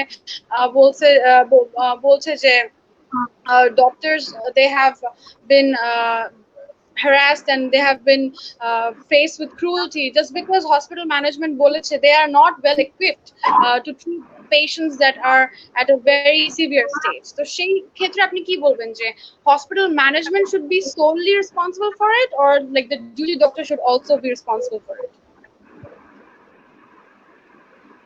আচ্ছা, এখন এখানে কিন্তু specific আইন নাই যে আপনি যদি একটা হসপিটাল ওপেন করেন আপনাকে সব রোগীকে অ্যাকসেপ্ট করতে হবে, আপনি হসপিটালে দরজা খুলেছেন মানে আপনাকে যে কোনো কন্ডিশনের রোগী অ্যাকসেপ্ট করতে হবে, চিকিৎসা দিতে হবে। ছোটখাটো হসপিটাল যে ইকুইপ না, যারা আসলে আইসিইউ আছে বা এরকম টেকনিশিয়ান ডক্টর নেই বা যেরকম রোগী ওই সময় এসেছে সেই রোগীকে তৎক্ষণাৎ অ্যাড্রেস করার মতো যে স্পেশালিস্ট ডক্টর তার কাছে নাও থাকতে পারে। অ্যাজ সাচ রোগীকে প্রত্যাখ্যান করলে আপনার শুধু কোভিড কন্ডিশন না, সব জেনারেল কন্ডিশনে বলছি, কোভিড কন্ডিশন হয়তো আমরা যেভাবে আগাচ্ছি এবং পৃথিবী যেভাবে আগাচ্ছে সামনে আর কোভিড নন কোভিড বলে কোনো বিষয় থাকবে না, each and every hospital covid হয়ে যাবে। তো আপনার এই শুধুমাত্র স্পেসিফিকলি এটাকে অ্যাড্রেস করে আইন নাই, বাট হ্যাভিং সেড দ্যাট, যেটা বলেছিলাম রোগী যদি মারা যায় তাহলে ওই যে অবহেলাজনিত মৃত্যুর কারণে আপনি মামলা করতে পারবেন যে আপনি আপনার সামর্থ্যের ভিতরে ছিল, আমি আমার পেশেন্টকে নিয়ে আপনার হসপিটালে ছিলাম, আপনি অবহেলা করেছেন, এবং এটা হচ্ছে গ্রস নেগলিজেন্স, যেটা এতই নেগলিজেন্স যে it has become a criminal negligence. তো অবহেলাজনিত মৃত্যুর যে সেকশন আছে সেখানে মেডিকেল অফিসার তো আসলে একজন ইয়াং ছেলে মেয়ে জুনিয়র, সে তো নিশ্চয়ই নিজে নিজে সিদ্ধান্ত নেয় না, তাকে তার হসপিটাল ম্যানেজমেন্ট যেভাবে ট্রেনিং দিয়েছে, হসপিটাল ম্যানেজমেন্ট তাকে যেভাবে ইনস্ট্রাকশন দিয়েছে সেভাবেই তাকে চলবে। এক্ষেত্রে আমি তো বলবো যে ডিউটি ডক্টর তার থেকেও বেশি রেসপন্সিবিলিটি হসপিটাল ম্যানেজমেন্ট। ডিউটি ডক্টরেরও সে এখন যে কাজে আমি পারি না, যে কাজে ট্রেনিং নাই এবং যে কাজে আমার পারমিশনও নাই, সে কাজ আমি কিভাবে করবো? তো সেক্ষেত্রে তো আমি যদি আবার ডিউটি ডক্টরের বিরুদ্ধে এরকম কেস হতো তার অনেক ডিফারেন্সও আছে। বাট সিচুয়েশনটা এমন যাচ্ছে অ্যাটলিস্ট কোভিড এর সময় যে আপনার যেহেতু কোভিড, অনেকে কিন্তু বলছে একটা কোভিড অ্যাক্ট হওয়া দরকার, একটা কোভিড রিলেটেড আইন হওয়া দরকার যেখানে কোভিড সিচুয়েশনে যে ওয়ার্ল্ড হ্যাজ চেঞ্জড, আপনার কোভিড সিচুয়েশনে ব্যবসায়িক সম্পর্কগুলি চেঞ্জ হয়ে যাচ্ছে, হেলথ কেয়ার সিস্টেমের উপর একটা বিশাল স্ট্রেইন আসছে এবং যে ডক্টর এত পেশেন্ট রিফিউজের যে বিষয়টা সেটা তো কোভিড এর জন্যই হচ্ছে বেশি। আমরা দেখছি যেটা কোভিড এর সিমটম থাকলেই রোগীকে রিসিভ করতে ভয় পাচ্ছে। ভয় না পাওয়ারও কারণ নেই, আমরা প্রতিদিন দেখছি আমাদের দেশের সম্পদ বিভিন্ন বিশেষজ্ঞ ডক্টররা মারা যাচ্ছে, নার্সরা মারা যাচ্ছেন। তো ভয় পাওয়া তো আসলে এটা খুবই লজিক্যাল, মানুষ যে কোনো মানুষই ভয় পাবে। বাট হেলথ কেয়ার আমি ফিল করি এখানে দুজনের সে জয়েন্ট লাইবিলিটিতেও চেষ্টা করতে পারে, বাকিটা তো আইনের বিচারের ব্যাপার।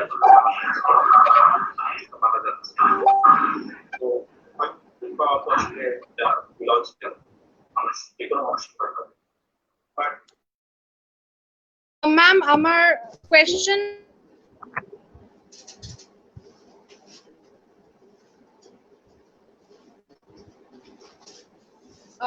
ম্যাম আমার কোয়েশ্চেন হচ্ছে আপনার কাছে, আপনি তো অনেকদিন ধরে মেডিকেল সার্ভিসেস দিয়ে যাচ্ছেন, আপনার কাছে আমি আপনার ভালো এবং খারাপ এক্সপিরিয়েন্সেস জানতে চাচ্ছি অ্যাজ প্র্যাকটিসিং ডক্টর। যেহেতু আমি পেডিয়াট্রিক্সে কাজ করছি আর as a practicing doctor, though the journey is not too long but most of the experience are good. যখন একটা পেশেন্ট আসে আমাদের কাছে, আমি যেহেতু বাচ্চাদের নিয়ে ডিল করি আমি ওদের ব্যাপারটাই বলবো এখানে। ওরা যখন আসে আমাদের কাছে, মা বাবা অনেক অ্যাংশাস থাকে তাদের অ্যাকচুয়ালি তাদের মানে রিকভারি রেট কতটুকু বা এই ডিজিজের কোনো কমপ্লিকেশন আছে কিনা এগুলা, বাট এট দ্য লাস্ট মোমেন্টে ওরা যখন কিওর হয় ওদের মানে প্যারেন্টস এর যে একটা মেন্টাল স্যাটিসফ্যাকশন, যে একটা হাসি, দ্যাট ফিলিংস আর দ্যাট আর হ্যাভেনলি ফিলিং। আর এখানে খারাপ এক্সপিরিয়েন্স বলতে আমি রিসেন্ট সিচুয়েশনের কথাই বলবো যে কোভিড-19 প্যান্ডেমিকের ক্ষেত্রে যেটা আমরা অলওয়েজ দেখছি যে পেশেন্ট হিস্ট্রি হাইড করছে। কোনো পেশেন্টের এই জ্বরের সিমটম শুধু যদি তাদের সিমটমের মধ্যে অনলি ফিভার থাকে এবং তাদেরকে যদি জিজ্ঞেস করা হয় যে আর কোনো ফ্যামিলি মেম্বারস অ্যাফেক্টেড কিনা, ফার্স্ট অ্যান্সার না, জ্বর ঠান্ডা কাশি কিছুই নাই। তারা সাথে সাথে তিনটা জিনিস একসাথে বলে দিচ্ছে and they are very confident. কিন্তু relevant investigations বা physical examination করার পরে আমরা জানতে পারছি যে না, the patient is COVID positive and other family members are also positive. তো সেক্ষেত্রে তো ডাক্তারদের রিস্কটা আরো বেশি থেকে যাচ্ছে। এটাই অ্যাকচুয়ালি খারাপ এক্সপিরিয়েন্স যে রোগীদের এরকম অনেক কারণের জন্য ডাক্তাররা আরো বেশি এফেক্টেড হচ্ছে। মোস্ট অফ ডাক্তার এই সময় কাজ করছে। ইতিমধ্যে আপনারা অনেক ডাক্তার কিন্তু অলরেডি মৃত্যুবরণও করেছে এই কোভিড প্যান্ডেমিকে। সো হিস্ট্রি হাইড করা এই জিনিসটা মানে পেশেন্ট বা পেশেন্ট অ্যাটেন্ডেন্টের ক্ষেত্রে ইদানিং অনেক বেশি দেখা যাচ্ছে। এটা হতে পারে যে তারা হয়তো ভয় পাচ্ছে যে কোভিড পজিটিভ হলে আমি হয়তো ট্রিটমেন্ট করব না, বাট ইটস নট। এখন তো সব জায়গায় সব রকম পেশেন্টের ট্রিটমেন্ট করা হচ্ছে, দেওয়া হয়েছে। কোভিড নন কোভিড বলে কোনো পেশেন্ট নাই। Actually, we consider all patients positive as transmission has already occurred. So patient নাই, যদি বলে তাহলে ডাক্তাররা তাদের নিজেদের স্বাস্থ্য সুরক্ষা, নিজেদের আরো বেশি প্রোটেকশন মেনটেন করে তাদেরকে সেবা দিবে।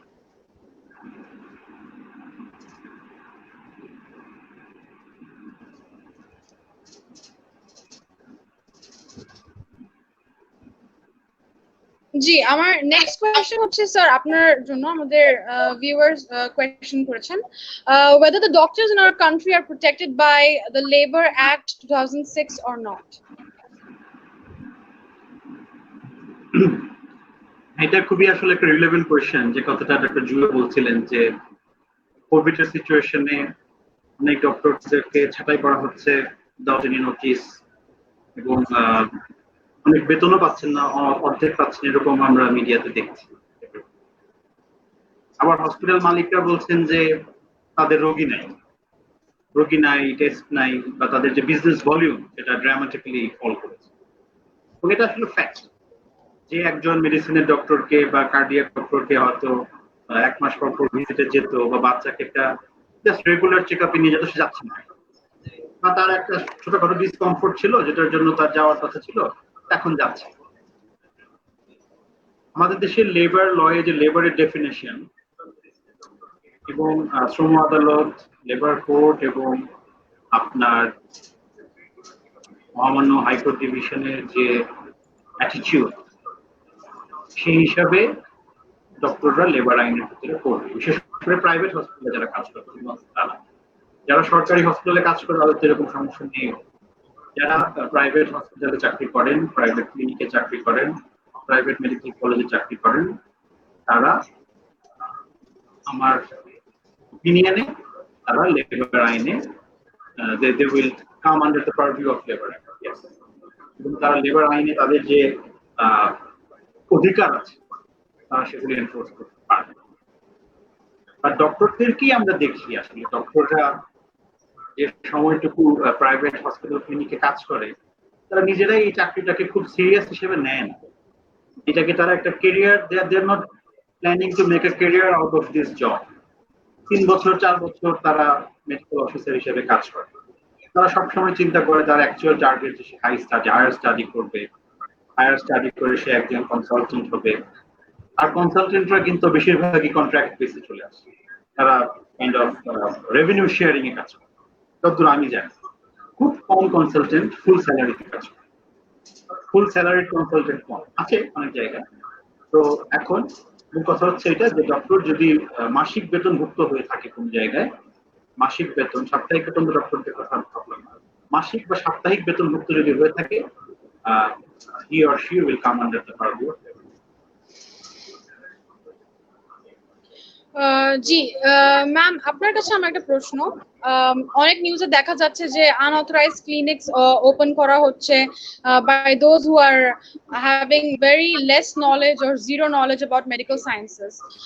অনেক জায়গায় শেডি প্র্যাকটিসেসও হচ্ছে, যেমন unnecessary caesarean at diagnostic centres and physiotherapy দেওয়া হচ্ছে by the ones who are not professionals. সেই ক্ষেত্রে আপনি কি মনে করেন, how does this damage the reputation that you medical professionals hold? Thank you Sharmin Akter. আসলে এরকম যারা আনঅথরাইজড ক্লিনিক বা ডায়াগনস্টিক সেন্টার যেগুলো ওপেন করছে, এগুলা মানে আপনার বা আমার যারই আশেপাশে জানার মতে আছে, আমাদের উচিত যে আইনি ব্যবস্থা নেওয়া। কারণ এটার কিন্তু ওরকম কোনো মানে এটা অন্যায় তো অন্যায়, এটা যেটা অবৈধ সেটা কিন্তু অবশ্যই আমাদের উচিত সেটা বন্ধ করা। আর ডায়াগনস্টিক সেন্টারে কিন্তু শুধু ডায়াগনোসিসই হয়, ডায়াগনস্টিক সেন্টারে কখনো সিজারিয়ান সেকশন হয় না। বাংলাদেশের মানুষ নাওএডেজ এনাফ এডুকেটেড যে তারা এটুকু অ্যাটলিস্ট বুঝে যে কোথায় কি ট্রিটমেন্ট হয়, কোন পেশেন্টকে কোথায় নিয়ে যেতে হয়। সো কেউ যদি জানা সত্ত্বেও যে ডায়াগনস্টিক সেন্টারে যে সিজারিয়ান সেকশন করায়, এক্ষেত্রে আসলে মানে আমার এরকম বলার কিছু নাই। বা আপনার বা আমার আশেপাশে যদি এরকম কিছু দেখে, আমার মনে হয় যে আমাদের আইনি ব্যবস্থা নেওয়া উচিত। Thank you so much, ma'am. Sir, considering the unauthorized clinics and physiotherapy clinics, যেগুলি হচ্ছে unauthorized, as per law, what are the qualifications that needs to be met in order to open a hospital? যেটা আমি আপনাকে বলছিলাম যে আইনটা যে আছে, আইনটার নাম হচ্ছে the medical private practices clinics and laboratories diagnostic act 1982, যেটা 84 অ্যামেন্ডেড হয়েছে। তো আপনাকে ডায়াগনস্টিক সেন্টার থাকতে হলে আপনি কি কি টেস্ট রান করবেন সেগুলির লিস্ট সহ, আপনার কি কি ইকুইপমেন্ট আছে, কি রকমের টেকনিশিয়ান আছে, আপনার প্রেমিসেস ঠিক আছে কিনা, whether you have enough space, low exit entry, এবং ওনাদের যে শিডিউল আছে যে এই থাকতে হবে এরকম, এগুলি সব সহ আপনাকে অ্যাপ্লাই করতে হয় ডিজি হেলথের যে রিলেভেন্ট যে ডিরেক্টর হেলথ অফিসার। অ্যাপ্লাই করার পরে প্রতিনিধি from DG health supposed to go and inspect, visit, diagnostic testing facilities থাকলেই হচ্ছে। আর যেখানে হচ্ছে আপনার হসপিটাল, সেখানে ডক্টর আছে কিনা, প্রয়োজনীয় সংখ্যক বেড আছে কিনা, ওটি ঠিক আছে কিনা, এগুলি সব দেখে অ্যাজ পার দ্য অ্যাক্ট এবং বিভিন্ন সময় স্বাস্থ্য অধিদপ্তর অফিস অর্ডার এবং সার্কুলার জারি করে। অফিস অর্ডার, সার্কুলার, বাইলস, রুলস করার ক্ষমতা স্বাস্থ্য অধিদপ্তরের। ওগুলিও বিভিন্ন স্পেসিফিকেশন আছে, যে ওটিতে টেকনিক্যাল স্পেসিফিকেশন, এতটুকু থাকতে হবে, এক্স-রে রুমে কি রকমের রেডিওথেরাপির জন্য কি রকমের ডোর থাকতে হবে, কি রকমের সিলিং কতটুকু পুরু থাকতে হবে, এই সমস্ত স্পেসিফিকেশন আছে। ওগুলি আপনাকে এনশিওর করতে হবে, অডিটে থাকতে হবে, ইন্সপেকশন থাকার পরেই আপনি লাইসেন্স পাবেন। একটা জিনিস আমরা অনেকে জানি না, বাংলাদেশে অসংখ্য ডায়াগনস্টিক সেন্টার ক্লিনিক কোন এক সময় লাইসেন্স ছিল কিন্তু রিনিউ করেনি। কারণ রিনিউ অ্যাপ্লাই করলে যে ইন্সপেকশনে সে মানে কমপ্লাই করতে পারবে না রিকোয়ারমেন্টের সাথে, রিনিউ না করেই চলছে। অনেক ক্ষেত্রে ডিজি হেলথ বা director health renewal application allow করেনি, সে মামলা মোকদ্দমা করে স্টে অর্ডার নিয়ে এসে চলছে। তো এক্ষেত্রে স্পেসিফিক ল আছে, কিন্তু প্রাইভেট ক্লিনিকের ক্ষেত্রে আসলে আমার মনে হয় যে সে এখন যে পরিমাণে হসপিটাল হয়েছে, এই হসপিটাল ইন্সপেকশনের জন্য ডিরেক্টর জেনারেল হেলথের আলাদা উইং করা উচিত এবং সেখানে এক্সপেরিয়েন্স ডক্টর একে অ্যাপয়েন্ট করে রেগুলার ইন্সপেকশন, পোলি ইন্সপেকশন, সার্টেন ইন্সপেকশন করে ক্ষেত্র বিশেষে মোবাইল কোর্ট, র্যাব, পুলিশ নিয়ে যে করা উচিত। এখন যেটা হয়, র্যাব, পুলিশ মাঝে মাঝে আমরা যেগুলো দেখি, আমি একটা আমার পার্সোনাল এক্সপেরিয়েন্স আমার পেশাগত জীবনে যেটা I have come across, Dhaka শহরেরই উপকণ্ঠে, ঢাকা শহরের ভিতরেই হসপিটাল, তো সেখানে র্যাব খবর পেল যে একজন লোক, সে আসলে এমবিবিএস ডক্টর না, তো সে বিভিন্ন রকম সার্জারি করে, সে সিজারিয়ান করে, সে অর্থোপেডিক সার্জারি করে, সে ইভেন আরো যে জটিল সার্জারি, আপনার গাইনি বিষয়ক জটিল সার্জারি, আপনার ল্যাপারোস্কোপিক সার্জারি, সব রকম সার্জারি সে করে। আসলে সে ডক্টর না। আবার তাদের ওখানে এমন ডক্টর আছে যে শিশু বিশেষজ্ঞ না, সে করেছে একটা ডিপ্লোমা, কিন্তু সে বিভিন্ন নির্ষেধ ডিগ্রি নিয়ে সে 101টা ডিগ্রি তার লাগিয়ে রেখেছে। এবং হসপিটালের যারা মালিক, তারা এই আপনার জানা সত্ত্বেও তাদেরকে অ্যালাউ করছে এটা করার জন্য। সেসব ক্ষেত্রে র্যাব, ডিজি হেলথের প্রতিনিধি নিয়ে পুলিশ নিয়ে যায় এবং তাদেরকে বিভিন্ন আইনে 2 বছর জেল দেয় বিভিন্ন টার্মস নিয়ে হচ্ছে। কিন্তু আপনার এগুলি র্যাব পুলিশ আমি যেটা ফিল করি, র্যাব পুলিশ খুব অ্যাক্টিভ হয়ে যায় যখন এই লেভেলের ফ্রড, সিরিয়াস ক্রাইম, যে একজন ডক্টর না সে মানুষের অপারেশন করছে, একটা মানে আমি ফিল করি খুন করার মতোই একটা ক্রাইম। যে ডক্টর সে ইজ ওপেনিং ইউ আপ। আপনার ওয়ার্ড বয়রা দেখে দেখে সরকারি হসপিটালের ওয়ার্ড বয় ছিল, সিজারিয়ান দেখতে দেখতে সে শিখে ফেলেছে কিভাবে সিজারিয়ান করতে, সে সিজারিয়ান করছে। এবং আপনি দেখবেন যে এরকমের যে ফ্রড হসপিটালগুলি, এই হসপিটালগুলির অনেক, কাউকে ছোট করার জন্য কিছু বলছি না, হসপিটালগুলির মালিক পক্ষ সাবেক ওয়ার্ড বয়, সাবেক সরকারি হসপিটালের ক্লিনার, এই রকমের লোক আছে যারা হসপিটালের মালিক হয়েছে এবং বহু অর্থ করি ইনকাম করছে এখান থেকে। সে মনে করে যে সে সবই জানে, সে বাইপাস অপারেশন করতে পারবে, সে দেখে দেখে শিখে ফেলেছে বা তার প্রেসক্রিপশন পড়ে পড়ে সে মুখস্থ করে ফেলেছে কোন তার চিকিৎসা দিক। এক্ষেত্রে সব রকম বিষয় আছে। আর আমি যেটা আরেকটা কথা বলতে চাই এখানে, জাস্ট সে যে সামগ্রিক অবস্থা সারা দেশেই তো একটা মানুষের মধ্যে অর্থ করি খুব দ্রুত রোজগার করার একটা খুবই আনহেলদি কম্পিটিশন আছে। সবাই দ্রুত ধনী হতে চায়। ডক্টররাও যে একদম কোনো দোষ ত্রুটি নাই, ডক্টররাও তাদেরকে অনেক সময় ডায়াগনস্টিক সেন্টারের সাথে ওষুধ প্র্যাকটিসে জড়িয়ে যায়। কিন্তু আপনার ফার্স্ট যে প্রলুব্ধ করাটা সেটা কিন্তু ওই এন্ড থেকে আসে। একটা ডাক্তার ছেলে মেয়ে যখন মেডিকেল পড়ে তার মাথায় সেগুলি থাকে না। সে যখন কোথাও একটা উপজেলায় মেডিকেল অফিসার হয়ে পোস্টিং হয়, আরো প্রমোশন পেয়ে আরো হয়, তার কাছে ডায়াগনস্টিক সেন্টার তাকে বিভিন্নভাবে ইনসাইট করতে থাকে যে তার এভাবে করলে এভাবে আপনার মানে দুটো টেস্ট এক্সট্রা লাগে, বিভিন্নভাবে মানুষকে প্রলুব্ধ করে। এবং সমাজের যে একটা চাপ, পিয়ার প্রেশার, যে আমাকে দ্রুত বাড়ি করতে হবে, গাড়ি করতে হবে, ধনী হতে হবে, সব আমার আর দেশের যে সর্বক্ষেত্রেই তো দূর। আপনি শুধু একটা সেক্টরকে দুর্নীতিমুক্ত করতে পারবেন না। আপনি যদি দেশ থেকে দুর্নীতি দূর করতে হয়, দেশের পুরো সব সেক্টর থেকে একসাথে কাজ করতে। আপনি বাকি সেক্টরে দুর্নীতি রাখলেন, ভূমি অফিসে দুর্নীতি রাখলেন, আপনি আমাদের আদালতে তো দুর্নীতি, আদালতে তো অনেক কাজ করতে আছে, আপনার স্টাফদের সাথে বিভিন্ন রকমের আছে। আপনার একটা সেক্টরকে তো আপনি একবারে দুর্নীতিমুক্ত করে ফেলতে পারবেন। জি, thank you so much sir. Doctor Jui ma'am, আপনার জন্য আমাদের ভিউয়ার একজন লিখেছেন, she was your patient, her daughter was your patient, Swat Chaudhary. উনি লিখেছেন, I would like to personally thank Dr. Jui for looking after my daughter even at this crucial time. She's a brilliant doctor and an amazing person. We really appreciate your help and support. আপনার জন্য আপনার একজন well উইশার আমরা পেয়ে গিয়েছি। So, ma'am, moving on, আপনার কাছে আমার একটা প্রশ্ন।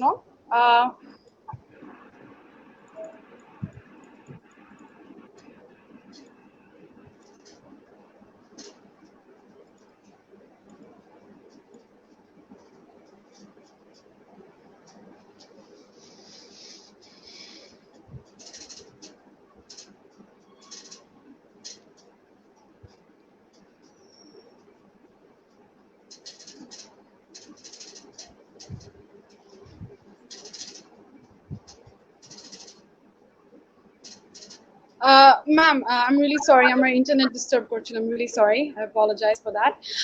Ma'am, আপনার কাছে আমার প্রশ্ন হচ্ছে, if the hospital is not well equipped and is failing to provide treatment, মানে does it seem fair to suspend a doctor? Sorry, আপনার কোশ্চেনটা আমি বুঝি নাই, net problem, repeat the question please. জি জি, আমার প্রশ্ন হচ্ছে যে এখন if the hospital is not well equipped, হসপিটালের সেই ট্রিটমেন্ট ফ্যাসিলিটিটা তেমন ওরা প্রোভাইড করতে পারছেন না, এন্ড ওরা ফ্যাসিলিটি ওরা ওদের ট্রিটমেন্টটা ওরা ওভাবে সার্ভিস দিতে পারছেন না। So does it seem fair to suspend a doctor?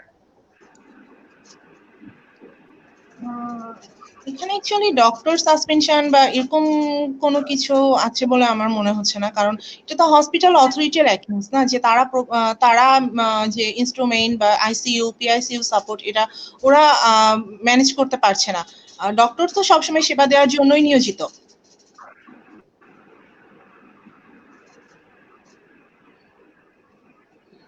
I don't want to say anything about this. আমি যদি জি, অ্যাড করি হ্যালো, আসলে আপনি শুনতে পাচ্ছেন? আমি যদি ডক্টর জুয়ের সাথে অ্যাড করি, জি জি স্যার, আপনার কাছে আমার একটা প্রশ্ন। This is like our final question for this episode. Sir, as there is no specific law that protects doctors and protects patients' rights, however, Consumer Rights Protection Act কিছুটা protect করছে এবং enforce করছে the rights of the patients regarding medical negligence. Sir, also 2014 a Patients Protection Act and Protection of Healthcare Provider and Institution draft করা হয়েছিল, out of which এই দুইটা অ্যাক্টটাকে combine করে একটা অ্যাক্ট ওরা ড্রাফট করেছে, that is Healthcare and Protection Law, which was drafted in 2017. But due to this pandemic, কোনটা আসলে কিছু করাটা সম্ভব হচ্ছে না. How important do you think is this proposed law going to be effective?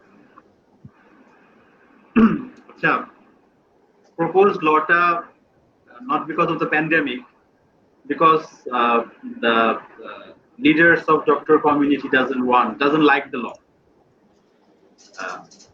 যেটা বলছিলাম আমি, যে আপনাকে দুটো টেস্টের জায়গায় 5টা টেস্ট দিয়েছে, 5টা ওষুধের জায়গায় 15টা ওষুধ দিয়েছে, আপনি ফিল করছেন আপনার এই সার্জারি প্রয়োজন ছিল না, এই স্টেজে সার্জারি করিয়েছে, এগুলিও যে নেগলিজেন্স।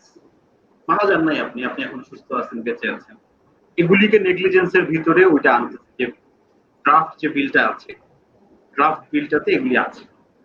তো আমাদের দেশের চিকিৎসকদের বিভিন্ন শক্তিশালী সংগঠন আছে, ও ওনারা এটাকে, আমি যতদূর জানি, ওনারা এটাকে অপোজ করেছেন এবং ওনারা এই আইনের ল্যাঙ্গুয়েজকে পছন্দ করেন না। এই জন্য এই আইনটা আসতে পারে। তো ওনারা কিন্তু আবার ডক্টরদের প্রফেশনাল আইন জানেন, কিভাবে আপনি করবেন। আপনি তো অলরেডি অপরাধ। আপনি যদি কাউকে মারেন, কাউকে বকা দেন, কাউকে গালি দেন, কারো হসপিটাল চেম্বার ক্লিনিক যে ভাঙচুর করেন, তো ফৌজদারি অপরাধ। এখন পৃথিবীর কোথাও তো ডক্টরের সাথে আর্ম পুলিশ নিয়ে ঘুরতে হয় না। এটা তো এটা সম্ভব যে বাংলাদেশের প্রত্যেক ডক্টরের সাথে সাথে একটা করে আর্ম পুলিশ দিয়ে দিবে রাষ্ট্র? ডক্টররা কি নিজেদেরকে রাষ্ট্র জনগণের কাছ থেকে এতটুকু ভালনারেবল ফিল করে যে একজন ডক্টর সে তার প্রাইভেট ক্লিনিকে প্র্যাকটিস করার সময় তাকে আর্ম পুলিশ নিয়ে বসতে হবে? এই পরিস্থিতিতে রাষ্ট্র যায়নি, এবং এই পরিস্থিতিতে সম্ভব না রাষ্ট্রের পক্ষে এত পুলিশ, এত আর্মড আনসার জায়গায় জায়গায় দেওয়া। কিন্তু আমি যেটা বলি যে বরং এরকম আইন বা অনুশাসন থাকা উচিত সরকারের সর্বোচ্চ পর্যায় থেকে। ডক্টরদের বিরুদ্ধে যদি কেউ কোনো রকমের ফৌজদারি অপরাধ করে, ভাঙচুর করে, মারে বা লুটপাট করে হসপিটাল ক্লিনিক প্র্যাকটিস প্রাইভেট প্র্যাকটিসের জায়গা, সেক্ষেত্রে ল এনফোর্সিং এজেন্সির প্রতি টপ প্রায়োরিটি থাকবে। ডক্টররা আমাদের সার্ভিস প্রোভাইডার, এবং এই ডক্টরদের যে সংগঠনগুলি আছে তাদেরকেই এক্ষেত্রে মূল ভূমিকা পালন করে। যেমন আমি খুলনার বিষয়টা আপনি দেখেছেন, খুলনার যে লোকাল বিএমএ এবং সচিব, তারা ওখানে স্টেপ নিয়েছে। তারপরে মামলা নিতে দেরি হওয়াতে ওখানকার যে অফিসার ইনচার্জকে ক্লোজ করা হয়েছে, আসামি অ্যারেস্ট হয়েছে। এখন সমাজে কিন্তু মারামারি খুন খারাপই থাকবে, কারণ সমাজে এটা আপনার চলে যাচ্ছে কোথায়, আপনাদের আমাদের যে ক্রিমিনাল সাইকোলজি এবং ভিক্টিমোলজি, যে অপরাধ প্রবণ মানুষ থাকবে, অপরাধ হবে। ডক্টরদের প্রোটেকশনের জন্য এখন আমি ডক্টরদেরকেই সুপারিশ নিয়ে আসতে হবে যে আমরা ফিল করি যে এরকম এরকম হলে আমরা প্রোটেক্টেড। সরকারি হসপিটালগুলোতে দে হ্যাভ প্রোটেক্টেড দেমসেলফ। ওই ক্রাউড ম্যানেজমেন্টের সমস্যা, আর্মড আনসার ছাড়া আপনি ঢাকা মেডিকেলে দেখবেন প্রত্যেক দরজায় দরজায় আর্মড আনসার। মানে হসপিটালে আমার মনে হয় যতজন নার্স তার কাছাকাছি করে পরিমালিয়া আছে, আর্মড আনসার আছে। ঢাকা মেডিকেল কলেজে পুলিশ ফাঁড়ি আছে, ওখানে প্রায় 25-30 জন পুলিশ আর কয়েকশো আর্মড আনসার কাজ করে প্রত্যেকটা মেডিকেল কলেজ। প্রাইভেট মেডিকেলও কিন্তু নিজস্ব সিকিউরিটি আছে। এখন পরিস্থিতি এমন যাচ্ছে যে যে হসপিটাল প্রাইভেট যে প্র্যাকটিস করে তাকেও তার নিজস্ব আর্ম সিকিউরিটি। এটা কিন্তু আবার সাধারণ রোগীদের উপরেই প্রভাব পড়বে। কিভাবে প্রভাব পড়বে? ওনার যে সিকিউর করার জন্য যে খরচ পড়বে, সে খরচ কোথা থেকে নেবে? তো ওনার এস্টাবলিশমেন্ট কস্টের মধ্যে আসতে হবে, তখন ওনার সার্জারির কস্ট বাড়বে, ওনার কনসালটেশন কস্ট বাড়বে। তো আমরা সামাজিক ভাবেও একটা মুভমেন্ট করা উচিত যে ডক্টররা কখনোই আমাদের প্রতিপক্ষ না। ডক্টরদের প্রতি ক্রিটিক্যাল মাইন্ড রাখা, এটা আমাদের জাতীয় চরিত্রে পরিণত হয়েছে। প্রথমে যেটা বলেছিলাম যে আপনি যে কোনো হসপিটাল ওয়েটিং জায়গা, ওখানে 5 মিনিট বসলেই আলোচনার মূল বিষয় হচ্ছে ডক্টর কত খারাপ, ডক্টর কি খারাপ করেছে, কি খারাপ করেছে, এই বলে। তো এখন ডক্টর যখন উপকারও করছে সেটা কিন্তু কেউ বলছে না যে ডক্টর অমুক ওষুধ দিয়েছিল ঠিক হয়েছে। আর টেস্ট না করলে তো আপনার কখনোই রোগ নির্ণয় করা যাবে না। এখন ডক্টর কিন্তু শুধু টেস্ট প্রেসক্রাইব করে, টেস্টে ওখানে যদি ভুল থাকে, যদি রিএজেন্ট এক্সপায়ার্ড থাকে, যদি ইকুইপমেন্ট খারাপ থাকে, টেকনিশিয়ান খারাপ থাকে, ডক্টরের ভুল তো না। আরেকটা যেটা সাসপেনশনের প্রশ্ন ডক্টর করেছিলেন, ডক্টর জুইকে আমি সাপ্লিমেন্ট করতে চাই। একটা হেলথ কেয়ার সিস্টেমে ডক্টর কিন্তু একজন কম্পোনেন্ট। আপনার হেলথ কেয়ার সিস্টেমে সেই হসপিটালের রিসিপশনিস্ট থেকে, ক্লিনার থেকে, যে হসপিটালাইজ হচ্ছে তার ক্ষেত্রে ওয়ার্ড বয় থেকে, নার্স থেকে, সবাই এখানে টিমের অংশ। ডিউটি ডক্টর থেকে, মেডিকেল অফিসার থেকে, সার্জন কনসালটেন্ট। এখানে একজন মানুষ কিন্তু সব দায়িত্ব নিতে পারবে, দায়িত্বটা সবার একসাথে করছে, টিম ওয়ার্ক, তাই না? যে আপনার টেস্ট রেজাল্ট ভুল আসছে, তবে ডক্টর যতই মেধা দিয়ে আপনাকে দেখুক, সে তো সঠিক আপনাকে ডায়াগনোসিস করতে পারবে। অনেক ক্ষেত্রে আমাদের দেশে ঔষধের মান নিয়েও প্রশ্ন আছে, সেক্ষেত্রে ডিজি ড্রাগস তাদেরও ভূমিকা নিতে হবে যে আপনার ডক্টর ওষুধ দিচ্ছে, ওষুধের মান ঠিক নেই, ওষুধ চিকিৎসা ঠিক মতো হবে না। সব বিষয়ে শুধুমাত্র ডক্টরের উপর ব্লেম করলে হবে না। অবভিয়াসলি হেলথ সিস্টেমের ড্রাইভিং সিট তো ডক্টরই থাকেন, তারাই যেহেতু হেলথ সিস্টেমের কর্ণধার। আমি একটা ফিল করি যে আমাদের দেশে হসপিটাল ম্যানেজমেন্টের জন্য আরো প্রফেশনাল লোক দরকার, যারা হসপিটালে এভরিথিং ম্যানেজ করবে। আমি নিজেও কয়েকটা টিভি শোতে দেখলাম যে ডক্টররা বলছেন যে আমরা কোভিডের ভিতরে we want to work all out. আমরা আমাদের জীবনে শরীরের সর্বোচ্চ শক্তি এবং সর্বোচ্চ মেধা দিয়ে কাজ করতে চাই, কিন্তু আমরা তো we are not managers of ourself. আমাদেরকে ম্যানেজ করতে হবে যে কোন পেশেন্ট আইসিইউতে ঢুকবে, আমি কোথায় এখন কাজ করব। তো আমি নিজেকে ম্যানেজ করতে পারবো না, আমাকে ম্যানেজ করতে হবে। আমাদের দেশে আসলে ডক্টররা নিজের ম্যানেজমেন্ট পজিশনের দিকে গুরুত্ব কম দিয়েছেন। আপনি দেখবেন যে আমাদের আর্মি মেডিকেল কোর্ট থেকে সবসময় ডাইরেক্টর আনতে হয়, ডক্টররা এই ম্যানেজমেন্ট পজিশনের থেকে কনসালটেন্ট হওয়া, সার্জন হওয়াকে বেশি লুক্রেটিভ। কিছু কিছু ডক্টরকে হয়তো আমাদের দেশের এখন মেডিকেল বিশ্ববিদ্যালয় একাধিক হচ্ছে, হসপিটাল ম্যানেজমেন্টের উপর কিন্তু বিদেশে মাস্টার্স, পিএইচডি ডিগ্রি। বাংলাদেশে হসপিটাল ম্যানেজমেন্টে লেখাপড়া এখনো নেই। হসপিটাল ম্যানেজমেন্ট কিছু সব ডক্টর তো স্পেশালিস্ট হবেন না, কেউ এমবিবিএস পাস করে হসপিটাল ম্যানেজমেন্ট করে, যেমন পাবলিক হেলথ নিয়ে করছে এফডিএইচ, সেটা তো একটা পলিসি করে। আর হচ্ছে হসপিটাল ম্যানেজমেন্ট, এটা আমাদের অনেক সময় দেখছি যে আমরা আমাদের ডিফেন্স ফোর্স রিটায়ার্ড অফিসারদেরকে অ্যাপয়েন্ট করা হচ্ছে যে তারা হসপিটাল ম্যানেজমেন্টের টেকনিক্যাল কাজ, এখানে আমার মনে হয় আমরা ল্যাকিং। এখানে আমাদের দেশে আরো লেখাপড়া করা দরকার, আরো বেশি হিউম্যান রিসোর্সেস তৈরি করার প্রয়োজনীয়তা আছে। জি, thank you so much sir. Ma'am, আপনার কাছে আমার একটা রিকোয়েস্ট, এই করোনা সিচুয়েশনে আমাদের ভিউয়ারদেরকে যদি একটু জেনারেল অ্যাডভাইস দিতেন, how to be safe and কি কি প্রিকশনস ওদের নেওয়া এই উচিত হবে এই প্রেজেন্ট সিচুয়েশনে। ওকে, বাট এর আগে আমি কিছু বলতে চাই। ব্যারিস্টার সানোয়ার হোসেন স্যার যেটা বললেন যে সবকিছু আসলে ডাক্তারদের অবহেলা বা মেডিকেল নেগলিজেন্সের আওতায় আনা আসলে যুক্তিসঙ্গত না। কারণ অনেক ক্ষেত্রে দেখা যায় যে সাধ্যমতো চেষ্টা করার পরেও অনেক ক্ষেত্রে রোগী রিকভার করে না। আর বাংলাদেশের মানুষের একটা টেন্ডেন্সি আছে যে সেলফ মেডিকেশন, তারা নিজেরা ট্রিটমেন্ট করে, তারা ওষুধের দোকানদারের থেকে ট্রিটমেন্ট নিয়ে একদম লাস্ট স্টেজে অনেক সময় ডাক্তারের কাছে আসে, যেখান থেকে তাদেরকে পুরাপুরি রিকভারি করা ডাক্তারদের হাতে আসলে তখন কিছু থাকে না। So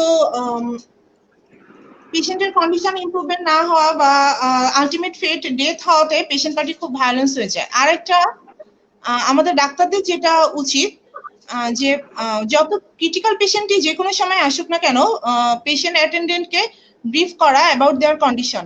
we have to council all the patient attendant. এটা খুবই ইম্পর্টেন্ট, কাউন্সিলিং খুবই ইম্পর্টেন্ট। অ্যাজ এ ডক্টর আমি যেটা ফিল করি, কাউন্সিলিং এর অভাবে কিন্তু এই ভায়োলেন্সটা আরো বেশি হচ্ছে। কারণ পেশেন্ট অ্যাটেন্ডেন্ট বলে যে আমরা তো কিছুই জানি না, রোগী ভিতরে নিয়ে গেছে, এখন আমাদেরকে জানাচ্ছে রোগী খারাপ হয়ে গেল। কিন্তু এটা ঠিক না। ওরা যেমন রোগীটাকে অনেক এট দ্য 11th আওয়ারে আমাদের কাছে নিয়েও আসে, তেমনি আমাদেরও কিছু ল্যাকিংস আছে যে আমরা প্রপার কাউন্সিলিং অনেক সময় করি না। যেখানে এটা মানে রাতে যদি আমি নাইট ডিউটির কথাই যদি বলি, অ্যাজ এ ডিউটি ডক্টর হিসেবে আমরা কিন্তু একজন থাকি, যেখানে অনেকগুলো ক্রিটিক্যাল পেশেন্ট আছে এবং সব অ্যাটেন্ডেন্টকে আমরা ওইভাবে ব্রিফ করতে পারি না। সো এই ভায়োলেন্সটা মানে প্রিভেন্ট করার জন্য যেমন পেশেন্ট পার্টিরও আগে থেকে কাউন্সিলিং করে তাদেরকে একটু মেন্টালি প্রিপেয়ার করা উচিত। কারণ একটা নেগেটিভ কথা যখন তারা শুনবে যে তাদের কোনো আপনজনকে তারা হারিয়েছে, অবশ্যই তারা ভায়োলেন্ট হবে।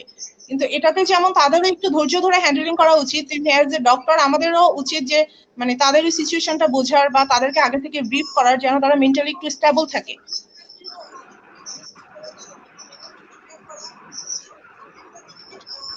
Thank you so much ma'am, thank you so much sir, আপনারা আপনাদের বিজি স্কেডিউল থেকে আমাদেরকে ভ্যালুয়েবল টাইমটা দিয়েছেন।